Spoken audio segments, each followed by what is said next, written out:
This is Beth Slate with RJH Consulting, a professional services firm that helps law firm owners build, grow, and manage their firms.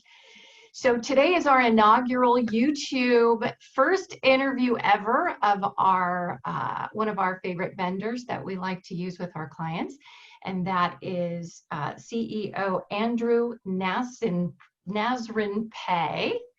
with Mean Pug. So welcome with us today. Hi there. Thanks. Good morning. Join.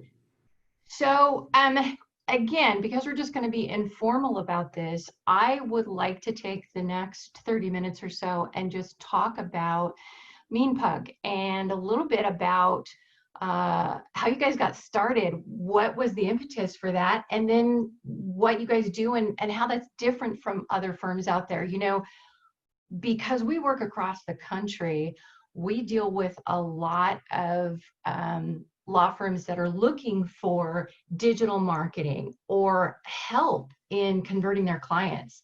And so I know that you guys specialize in that. Let me ask you, so tell me first, what is Mean Pug? Sure. So Mean Pug is a digital agency that does everything from advertising all the way through the technical nitty-gritty. We specialize in the legal vertical, specifically on the plaintiff side. What makes us different, though, is we don't do one thing and tout that as the magic solution that's going to help your firm. Firms usually have a choke point that happens along the way, and we build out data visualizations that help you basically see the health of your firm, and where every firm is different and they're going to have different problems that they need solved, but they have the same bones, so to speak. And you know, that's such a great point, Andrew. Is I know that there's a lot of consulting firms out there that have this sort of plug and play, you know, oh, here's the general problem, here's the general answer. And what we find at RJH is that while you're right, everybody has buckets that are the same. You know, every law firm is different. And so if you are trying to put in an answer in that isn't specific to them, it's not going to get as good results. So to hear you say that you know that every law firm is different, that's a really custom solution for a digital marketing agency. That's not average. That's really amazing. Yep. And the difference is we're not just doing digital or just building websites. We do traditional media. We're on TV, radio, billboards, any sort of out-of-home placements.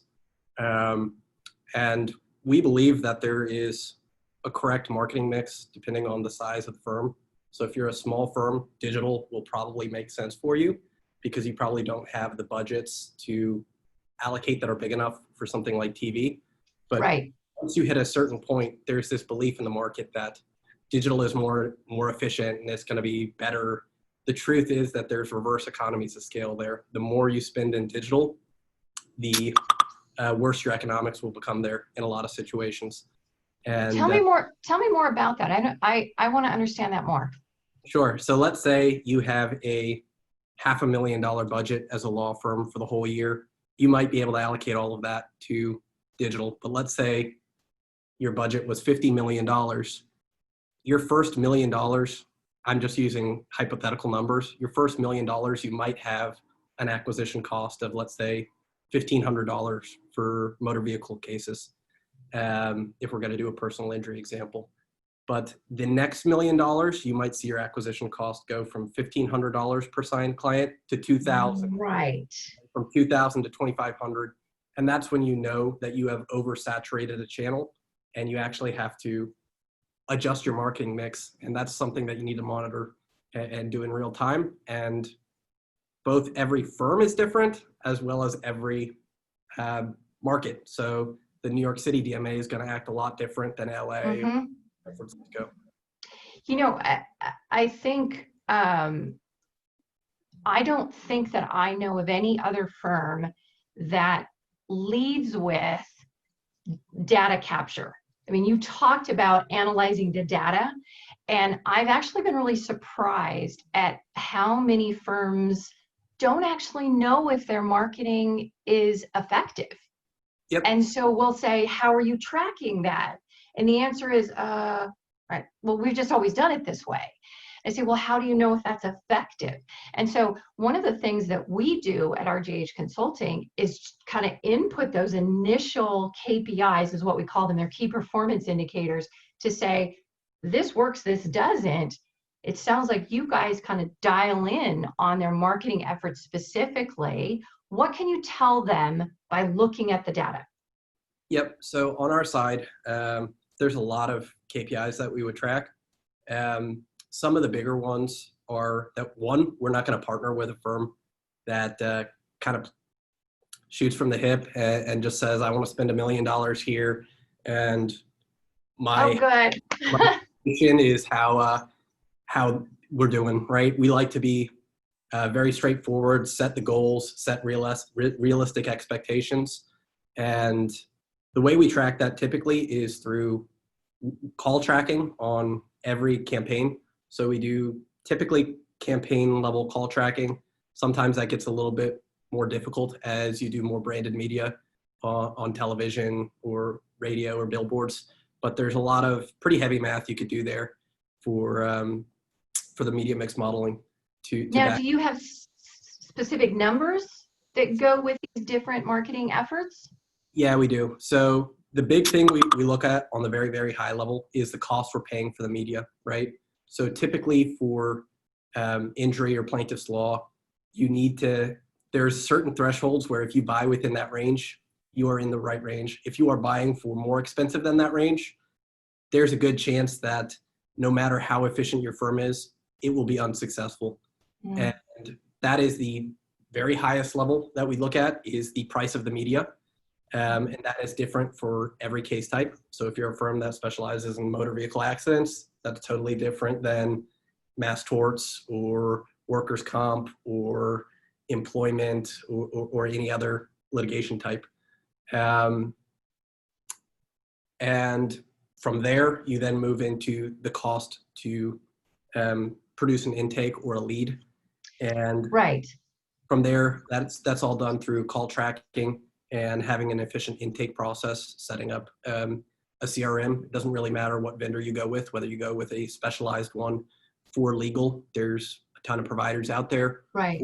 You're building out a custom instance, either with Salesforce, which is kind of the market leader for CRMs, or really any other provider. They're all the same. It just matters for your use case. And one of the things that you mentioned was an efficient intake process. And I will tell you that in a lot of our firms, they don't really put a lot of attention on intake, especially if they're non-personal injury, right? Personal injury, there usually is at least something dedicated there, but sometimes it's just whoever happens to be available. They might have one intake person and a case manager who will answer the phone. And so we like to see a lot more attention put into that, because they can spend a ton of money in marketing, but if somebody's not there to answer the phones and knows how to move that potential client through that process to a signed agreement, then your money is just in the wind. And I know you guys also do calls. You will handle the calls for people. Is that correct? That's correct. So tell me about that.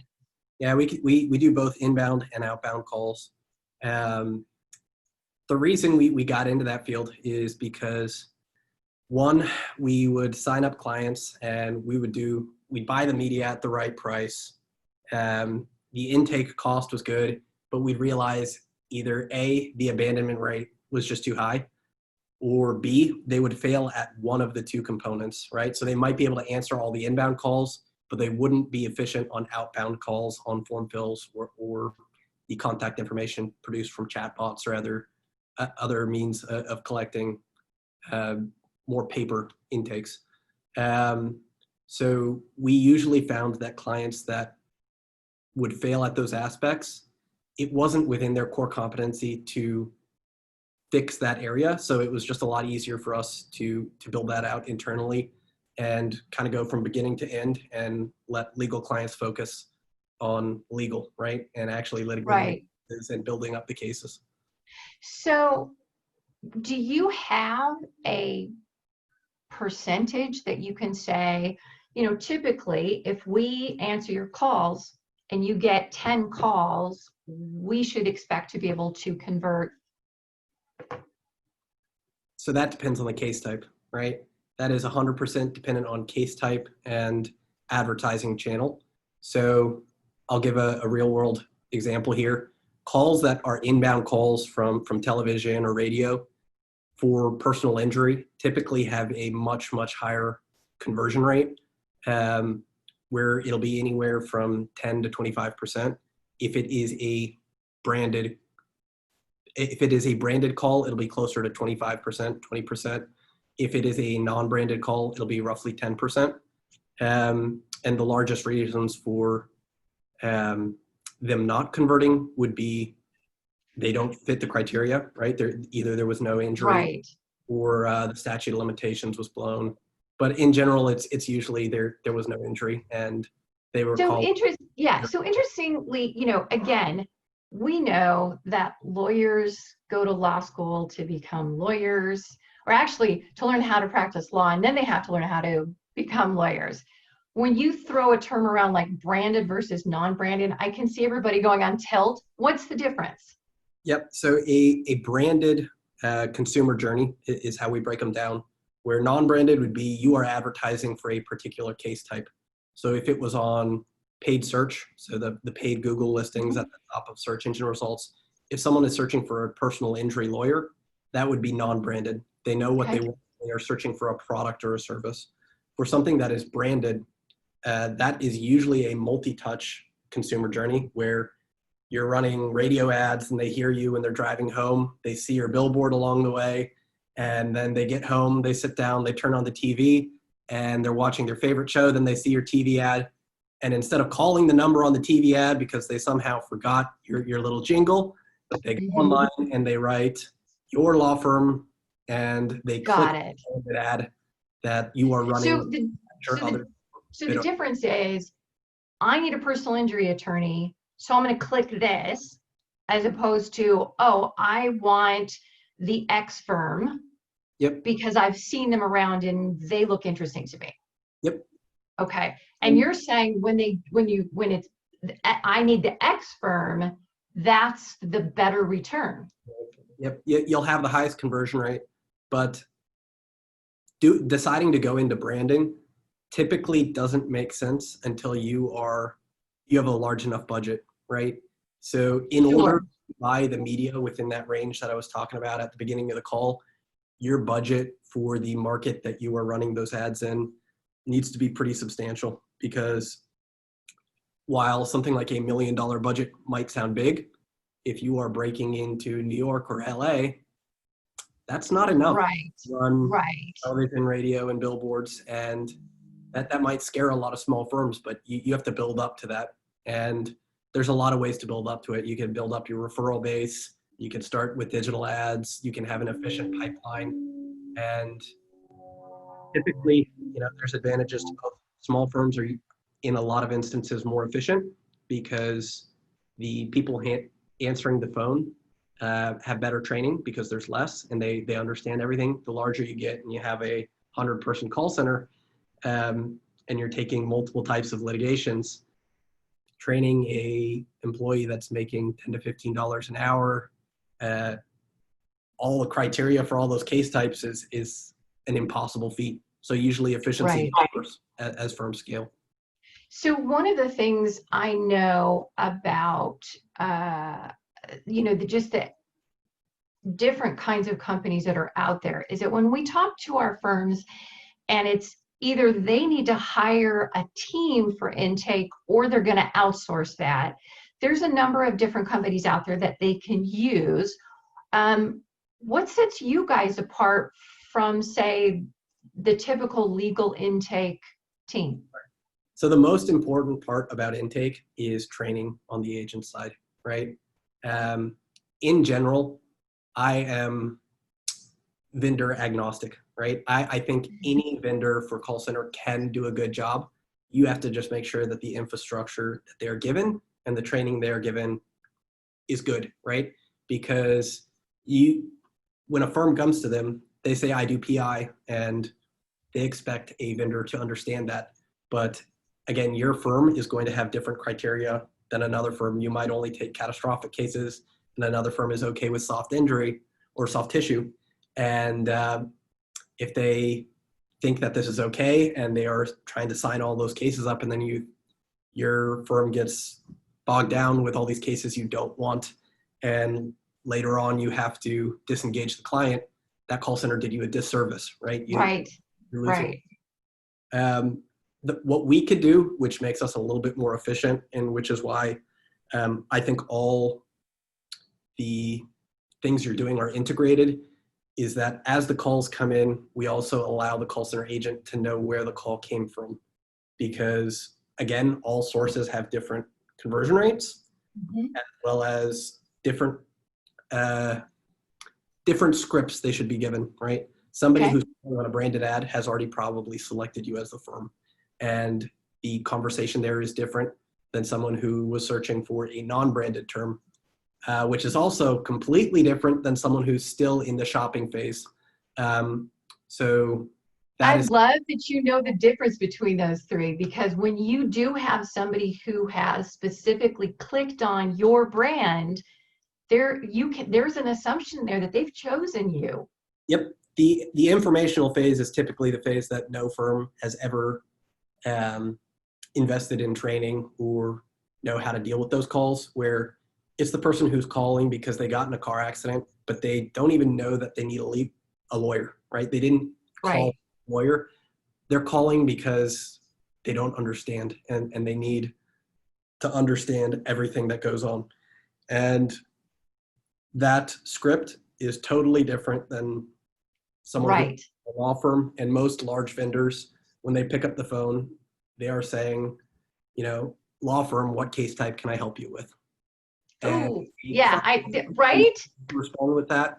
And a lot of times they hang up. They get nervous and they hang up. Yep. And a lot of the vendors will say that was a poor quality call. I would say that it might have a lower chance of converting, but it didn't have a shot of converting with that scripting and that process. So it's a flawed process to start with. Right. It's so funny. I went to a legal conference about a year and a half ago, and somebody was there talking about intake, not just from a PI or mass tort or anything like that, but just in general for law firms. And he would ask people in the audience, okay, Mr. Law Firm, Ms. Law Firm owner, how do you think your team does in intake? They're like, oh, we're great. We've got it. And so he had secretly pre-recorded calls with their teams, and they weren't good. And it's like, he says, listen, don't go back and fire them, but just know that there's a lot of room for improvement. So unless you have done massive training and do continued check-ins and are constantly working on improving, even if you're not a PI firm or not workman's comp or ERISA or disability or Social Security, any of those very consumer-driven type of law firms, working with you guys kind of shortcuts a lot of that training time. So talk to me a little bit about cost differences. So if a law firm has X amount of calls and they need to train somebody, and so they need 1 person, 2 persons, 5 persons, 50 people, how do you guys compare financially? Well, it depends on where the law firm is located, because the labor costs will be different market. Right. But in general, it's typically cheaper to outsource that part of your business. We will probably be cheaper than had you hired in-house. And there's also a lot less management on your side. So every minute that they are working up cases is money that they are losing. on that front too, typically any vendor will be cheaper on a per hour or per minute, or if you want to look at it as a salary cost, than had you hired in-house, because that is what they specialize in, and gotten everything pretty well managed there. But I would say in general, a lot of firms like to think of the call center as an expense, but it is actually a revenue generating part of your firm. Yes, it is. Call center is probably the most common issue we've seen in most plaintiffs' firms, where they, even if your ads are perfect and you have a poor functioning call center, it can bring a firm to their knees, where they're going to end up cutting ads because they're not seeing performance, and they're just going to think that their firm has gotten as big as it can, and it's not worth the stress to continue.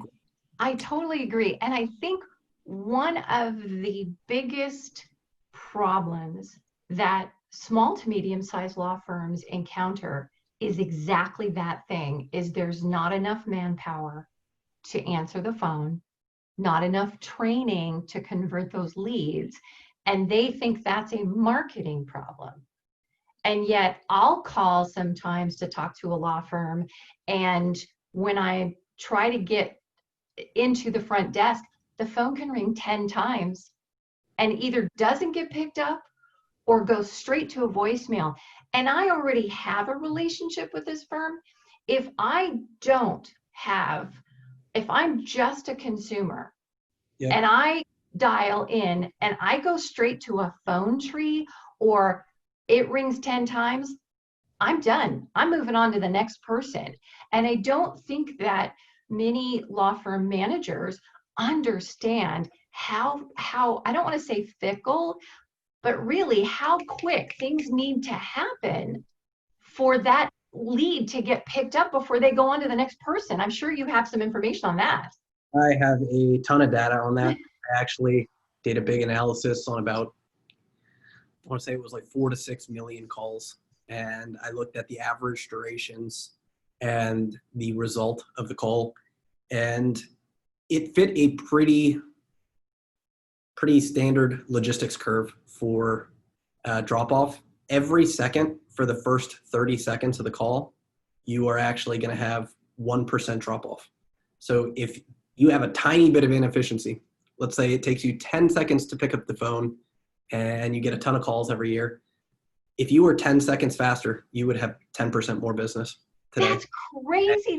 That's crazy. Firms take almost 20 to 30 seconds to pick up the phone. So their business, again, when you look at the call center as a source of cost, if you had even overstaffed and they're not picking up the phone all day, and you might feel I'm wasting money because I have too many employees, that's not the case, because every second that they are not picking up the phone, you have lost 1%. 1%. For the first 30 seconds, it tapers off. Right. No, I get it. I mean, it's the same thing as in law firms bringing consultations in, which is kind of a different animal. And it's the same thing for every day you don't get that appointment, you lose 10% of them actually showing up. So I think a lot of that is the fact that we are so present, and now with advertising and our phones and our businesses and everything, is there's no waiting anymore. And so people lose interest.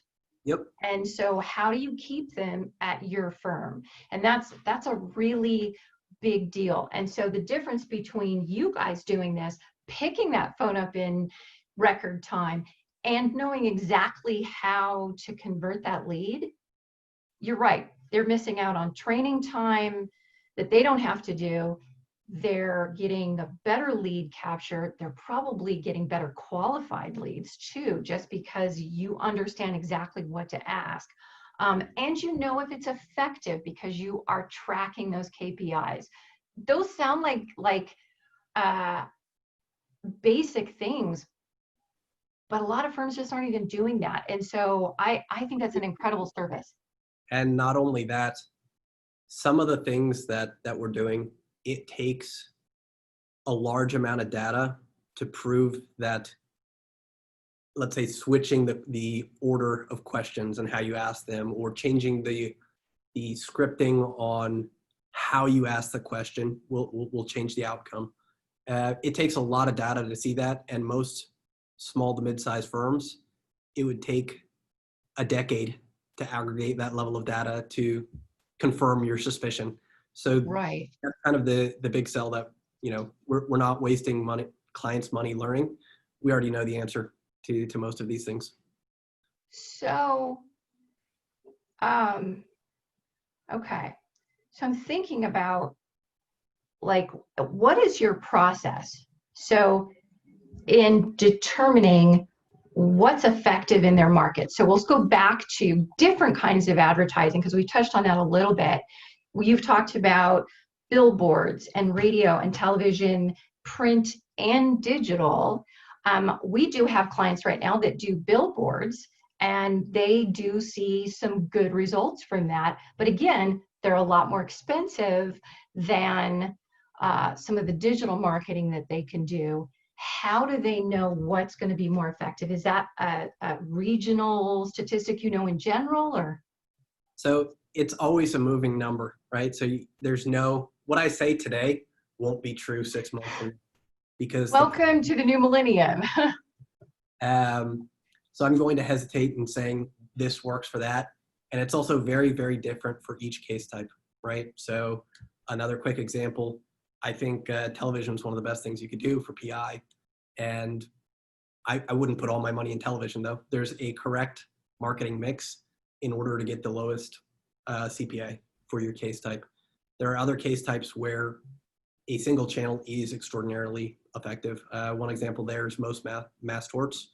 You're going to be hard pressed to find more effective channels than Facebook and programmatic ads, just because of the data sources there that allow you to really narrow in and define your audience that you're targeting. So it all comes down to what that firm is doing. And I will say, though, that we have certain ranges for every type of media, where we say if you can buy under this range, you're more than likely, there's a very, very high probability that you are going to see a good outcome. And if you are above this range, there is a very, very low probability that what you are doing is a value add.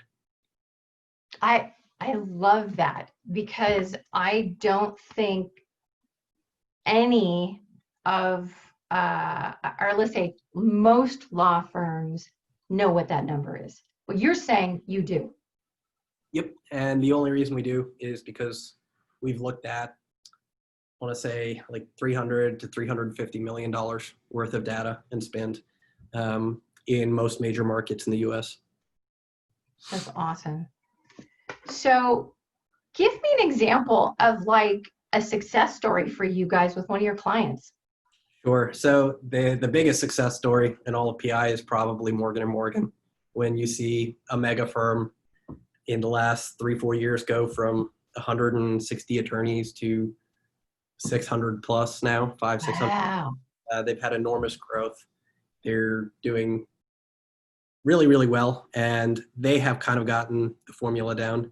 So I got my like intro to legal through Morgan & Morgan. Prior to that, I was an e-commerce guy.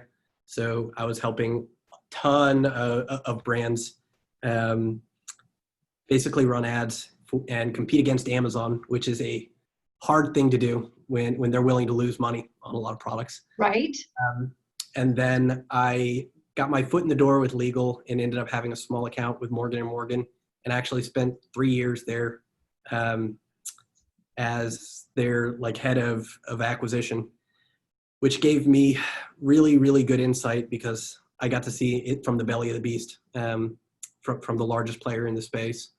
And it didn't allow me to see just like one case type, let's say car accident. Mm-hmm. They pretty much do everything across the board now on the plaintiff's side, with a few exceptions. And they are probably the biggest success story when you look at it in terms of how many zeros there are pegged to the end, right? Sure. They're doing extraordinary things. But at the same time, it all comes down to how you define success, because we work with solo firms who that is what they want. they don't really want to be a mega player with 100 attorneys on staff. It's a lifestyle brand for them, and a few tweaks here or there changes what ends up going into their pocket at the end of every year. So again, I love that about you guys, because the truth is that I want law firm owners to feel like they can define their own success. And if you guys are willing to work with that definition, what you're doing is you're just providing efficiencies. You're providing a better return on the dollars they invest into marketing so that they can reach that success at whatever they set that to be. Yep. So that's awesome. Their measure of success is to do no marketing. They want to be a referral firm and they want to focus on litigation. And if that's what they want to do, more power to them, and we're okay with that, right? Yeah, absolutely. And they can help you internally on the development side and the flow side that we could help with, and we're not going to push a product down their throat that they don't want, right? So the process would be, so the process would be, I'm a law firm owner, and I'm going to call you. What's your phone number? So just like all of our advertising, all of our phone numbers are tracked. So I will just grab the one that's on our website right now. Okay.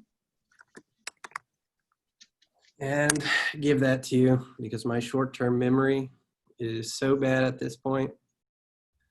Let's go to our contact. The phone number that they would call is 646-461-4213. Okay. And let's give them your website. Yep. The website is meanpug.com. And our mascot is a little pug, and we've got a dog-friendly office. I love that. We're all over. So my favorite pug in the world, her name is Wasabi. I just think that's the cutest thing ever, right? How did you come up with Mean Pug? So the partner I started the firm with has a little pug named Tiki. And it's awesome. She's got like this mean look on her face, but she's the sweetest little thing. And Pug, that's great. We just went with it, even though it's kind of funny to use a silly brand for a very professional services industry. No, I think it makes you stand out, actually. It's awesome. So they can go to www.meanpug.com and get more information. If our listeners can go to that website, they can talk to you also at 646-461-4213. Let these guys know that you heard about him from RJH Consulting. We expect to have you guys back and talk a little bit more in depth about, things like flow structures or some of those missed calls, and let's go deeper into what's the cost of those to the firm. And, I think one of the things that I want to kind of emphasize here is that, especially in small to medium-sized law firms, operations is something that we want to streamline as much as possible, because operations are lean and we want to make sure that every dollar gets a good return. Working with you guys, they are minimizing cost of labor, things like benefits, management time, training time, all of that. And the intake process is only going to be as good as your training and the people that you have in there. You already have that perfected and can get the best return on their dollars. So I love this service, especially for my personal injury, our litigation firms that do heavy litigation and toxic torts and mass torts and workers' comp and social security and disability. Those are all areas I think that you would absolutely be the perfect answer to their issues. So. Yep. And on our side, we have everything measured. So every dollar you end up spending, we have it measured back to fee income that you will generate 12 to 36 months from now. So you have, which is awesome. Again, as a consultant, I'm the one that's always going, yeah, but what's the return on that? Yep. So you've already had that built in. I love that. As a consultant, I'm going to be, okay, here's our numbers. This is what we can expect, right? So that's fantastic. So I want to thank you for talking with me just briefly about what Mean Pug does. I think there are firms that do some of what you do, but I love that you offer both the intake side, the call center, the capturing those leads, and then how do we spend those marketing dollars to get the best leads in there? So it's a two process, two function company that I think keeps the process in integrity, right?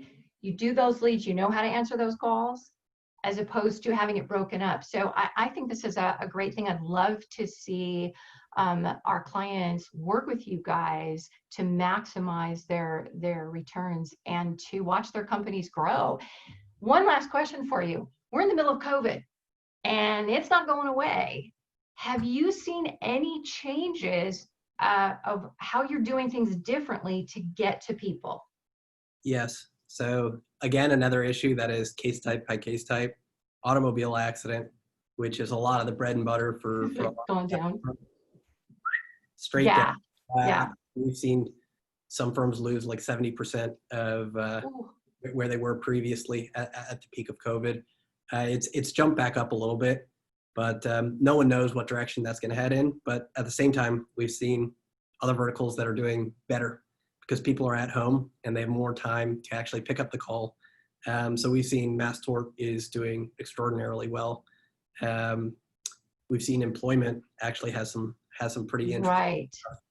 And other areas that we don't do a ton of work in, but I imagine bankruptcy and, and other areas are going to do better. Social Security has seen a huge pop, just like it did in 08 and 09. Anytime the economy gets worse, their Social Security disability is a disability, right?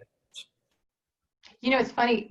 I have a little cottage in town here in Vancouver, Washington, and I'm sort of wondering if the dog bite part of personal injury is going up because everybody's out walking their dogs all day just to get out of the house. So, you know, I think the word for 2020 is pivot. Yep. So you could try another case type if you want.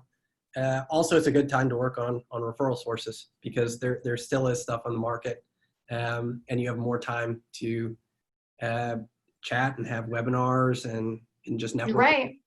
But you know, there's a lot you could be doing right now, and we're in the center of it. I mean, we're on Wall Street. The office here is on Wall Street in the middle of the financial district of Manhattan. And wow. Okay. We've seen some local New York firms just get destroyed, but they've done a lot of creative stuff to stay in it. Okay. Well, it has just been fun getting to know you guys a little bit more in depth. I want to talk to you again, maybe do a case study and kind of open up, you know, in a particular case, how did this run through the system for you? But as a general introduction, here's what I can say to our clients and to the people in the legal industry that are small to medium-sized law firms that we deal with. These guys are the real deal.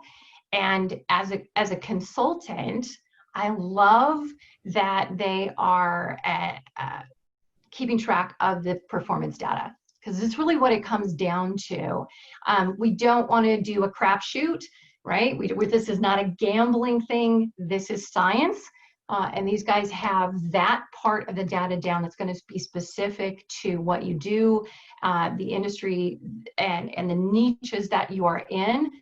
And then they're going to make sure you get those leads through their intake process and the people that work with them. And it sounds like in most cases, it's going to be more affordable to do that than to add a whole other section to your company as you grow. So I encourage you to go to meanpug.com, check them out, call them at 646-461-4213. And I hope that this is the beginning of some great relationships for you guys. And so thank you for being a guest with us today. Thank you. My pleasure.